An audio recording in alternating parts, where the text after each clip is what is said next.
There's plenty of popular traditional Christmas movies for annual viewing, from seasonal staples to more modern favorites. But for those who prefer their holiday cheer with a little more firepower, nothing quite delivers like 80s action classics Die Hard and Lethal Weapon. But which of these Christmas-time crime fighters is the greatest gift for the Yuletide season, or any time of year? There's only one way to find out. Face Off! Disclaimer: no actual science was used to determine the outcome of Face Off. Your results may vary. Please do not consume Face Off if you are allergic to conjecture, opinion, or general nonsense. On Christmas Eve, New York detective John McClane visits Los Angeles. Fucking California. To try and reconcile with his estranged wife. Since when did you start using Ms. Gennaro? At her employer's extravagant holiday party, their reunion is rudely interrupted by a group of invading terrorists. Who said we were terrorists? Barefoot and outnumbered, McClane finds himself in a deadly cat-and-mouse game with the intruders and their devious leader. Lethal Weapon finds longtime LAPD homicide detective Roger Murtagh thrown together with a new partner. Raj, meet your new partner. The unhinged widower, Martin Riggs. Investigating the death of a young prostitute draws the squabbling pair into a conspiracy involving a former CIA Black Ops unit that now runs a multi-million-dollar heroin operation.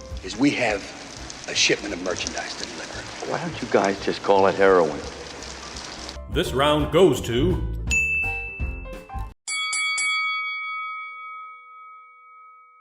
Die Hard was the vehicle that launched Bruce Willis onto the A-list. But before he caught his fateful ride to Nakatomi Plaza, he was mainly known for smirking on the small screen alongside Sybil Shepherd on several seasons of Moonlighting. Oh, and there was also his music career, if anyone remembers that. We'll be falling in love. Prior to growing out his Martin mullet, Mel Gibson had already appeared in several prominent dramas, and had famously wandered the post-apocalyptic wasteland 3 separate times as Mad Max Rockatansky. This round goes to... I know how I got the job done! What the hell do you want now? The closest thing Willis gets to a partner in Die Hard is Reginald VelJohnson's Al Powell, an off-duty sergeant with a taste for Twinkies. They're for my wife. Yeah. She's pregnant. Yeah. McClane learns that his primary contact with the outside world has been riding a desk ever since accidentally shooting a kid. Oh, it was dark. I couldn't see him. Yet a ray gun looked real enough.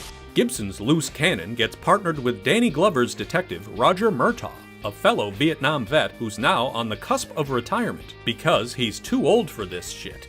I'm too old for this shit. A dedicated family man, Murtagh is also a tough cop and a good shot. And unlike Al Powell, Murtagh never shot a kid while on duty. Well, not until Lethal Weapon 3, anyway. This round goes to... You hang in there. Yeah, thanks, partner. Director John McTiernan had just come from giving Arnie a suitable adversary with Predator, but his only other previous feature was the barely seen Pierce Brosnan thriller Nomads. The Die Hard script was adapted from the novel Nothing Lasts Forever by writer Steven D'Souza, who had 48 Hours and a pair of Schwarzenegger hits under his belt by then.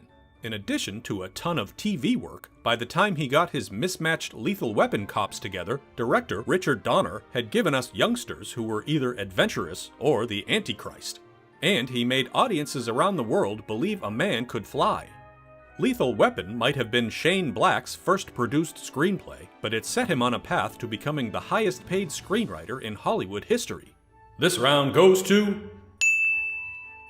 Okay, I won't hurt. Look, I'll let you do all the talking. Let me do all the talking. Remember that. Let me do all the Okay, talking. experience counts here. Yeah. Well. Hans. With his killer fashion sense and cold-blooded nature, classically trained criminal mastermind Hans Gruber has since become one of the greatest movie villains of all time. Hard to believe it was the feature debut of stage actor Alan Rickman, who would go on to give audiences many other divine performances before his passing in 2016. Riggs and Murtagh spend their time chasing down Mitchell Ryan's McAllister, a retired shadow company general who's now running a lucrative narcotics trade. Aside from intimidating a client, we don't actually get to see much of McAllister, who instead delegates the dirty work to his loyal army of mercenaries. This round goes to... Don't try it, son. You're not that fast.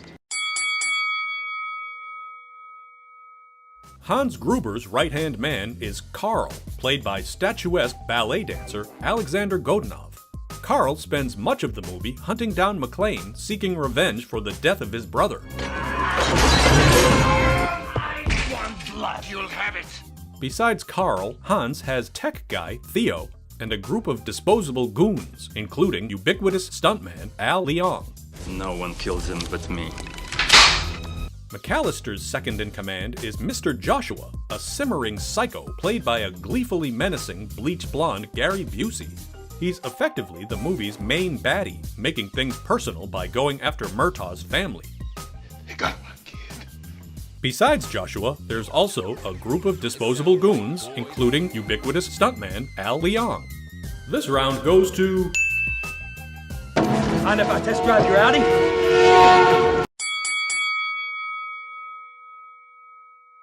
Although its high-tech features now seem quaint, the Nakatomi Tower that serves as the entire movie's setting is essentially a character itself. The fictional skyscraper, in reality the headquarters of 20th Century Fox at the time, has become one of Die Hard's most iconic aspects, even getting its own t-shirts. Lethal Weapon spans the indistinct sprawl of Los Angeles, from the beach to Beverly Hills, the suburbs, and Dry Lake. 3 William 56 en route. God, I love this job. Aside from glimpses of Hollywood Boulevard, there isn't much that stands out about the movie's locations, aside from giving Riggs and Murtagh places to take down bad guys, or just jump off a roof. Hey, what the fuck you just do? Well, I controlled the jump. You wanted him down, he's down. This round goes to... Cute toy. Yeah, if you have to take a leak, it'll even help you find your zipper. After dodging gunfire, broken glass, and all kinds of other danger, McClane figures out that Hans is going to blow up the hostages on the roof of the building. Rushing to prevent this tragedy, he engages in a slobber knocker with Carl, and rescues the innocent partygoers before making a Hollywood-style leap from the explosion. Then he saves his kidnapped wife while finally dispatching Hans in an unforgettable slow-motion plunge. Well, I hope that's not a hostage. Our Lethal Weapon heroes are caught and tortured for information, but they manage to escape their captors with a whole lot of violence. After finishing off the general and most of his goons, the duo chases Mr. Joshua to Murtagh's house, where Riggs engages in front-lawn fisticuffs with the toothsome villain. What do you say, Jack? Would you like a shot at the title? This round goes to... Alan's my wife, Holly. Holly Gennaro. Holly McClane. Hello, Holly. While some of Die Hard's other characters get great lines... Alas, your Mr. Takagi did not see it that way, so he won't be joining us for the rest of his life. Hans, Bobby, I'm your white knight. Gonna need some more FBI guys, I guess. Bet your ass I wish to proceed. Just like fucking Saigon! Hey, Slick! I was in junior high, dickhead. It's our hero who has some of the most famous and often repeated zingers in action movie history. Welcome to the party, pal! Attention, whoever you are, this channel is reserved for emergency calls only. No fucking shit, lady! Do I sound like I'm ordering a pizza? Happy trails, Hans. Come out to the coast, we'll get together, have a few laughs. Yippee-ki-yay, motherfucker. Most of Lethal Weapon's best quippery comes from the contentious dynamic between our reluctant colleagues. God hates me, that's what it is. Paid him back. It works for me. You know, I was driving before you were itching your daddy's pants. You're not trying to draw a psycho pension. You really are crazy.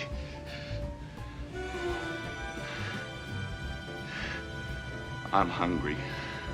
I'm gonna go and get something to eat. You ever met anybody you didn't kill? Well, I haven't killed you yet. Remarks like that will not get you invited to Christmas dinner. My luck's changing for the better every day. And, of course, I'm too old for this shit. this round goes to... Merry Christmas.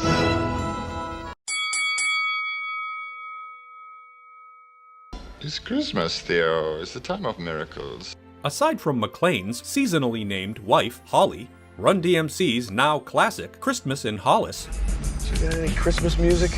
This is Christmas music.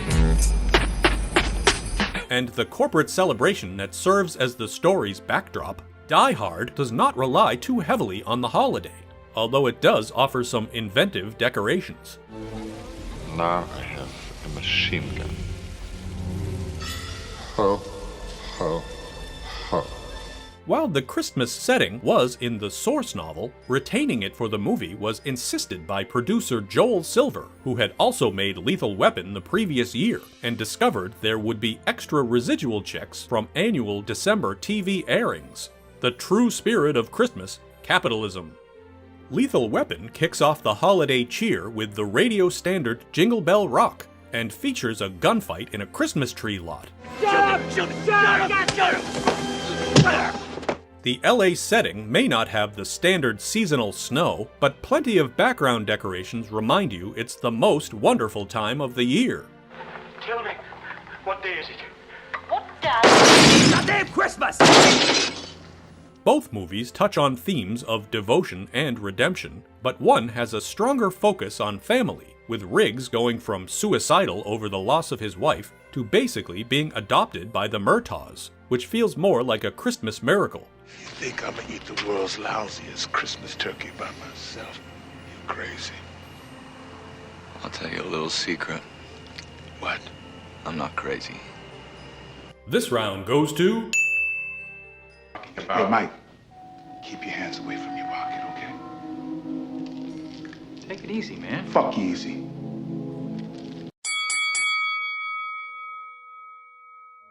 Along with games, comics, and all kinds of merchandise, Die Hard's unexpected success led to 4 sequels, including one that, coincidentally, started out as a script for a Lethal Weapon sequel.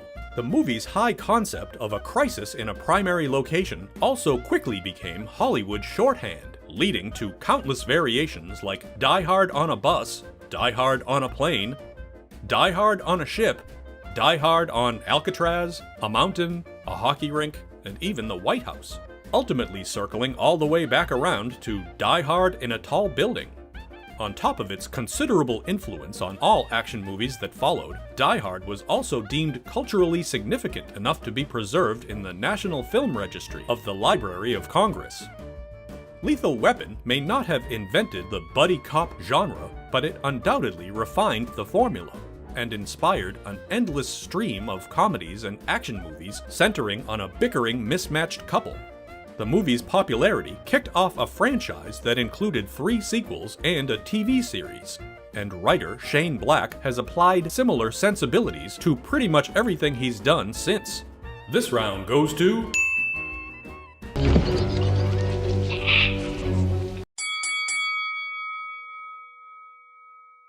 Die Hard and Lethal Weapon each had a major impact on pop culture. You know shit! No, you're wrong, pal. You're wrong. Epitomizing action cinema of the 1980s. Both have also since joined other holiday-themed movies as annual favorites. But there's only one winner in this war on Christmas. Die Hard!